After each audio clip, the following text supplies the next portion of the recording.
Hi, and welcome to playableguitar.com.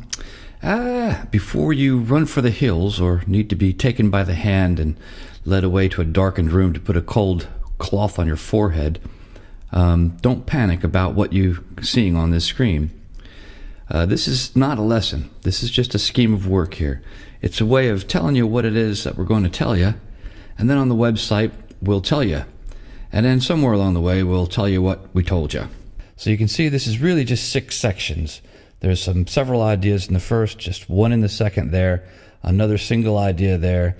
There's several ideas that are in this big part here, one other idea here, and then one last idea there. So there's really just 6 sections. And it just starts with this idea of a half step and a whole step and understanding what they are and how we use them. Next, we need to understand these symbols, the flat, natural, and sharp, which are like modifiers of notes we use.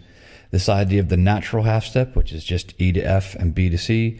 From this, we move on to the major scale, which we know is a half step from the 3rd and 4th and 7th and 8th, and the numbers that we label them with, and the intervallic symbols we use to label them, and then how intervals behave themselves and how they relate. And from all of that, we're going to then move to the next section where we start to think about thinking in thirds so that we can think every other letter of the alphabet, and this gives us the formulas for 3-note chords or triads. And there's 4 types. We move on to that to think in fifths, which is every other letter of every other letter. And from there, we move on to build key signatures, which are important. So there's a few ideas in here, but we make it simple with mnemonics. We move on from all of this to get 4-note chords, major and minor. And from that, we see how these 4-note chords fit into key signatures. And we have what's called diatonic harmony. And whether you play guitar or not, this is a really good door-opening, freedom-finding way of understanding the shape of Western music. So you can see there's really only 6 sections here, 6 chapters.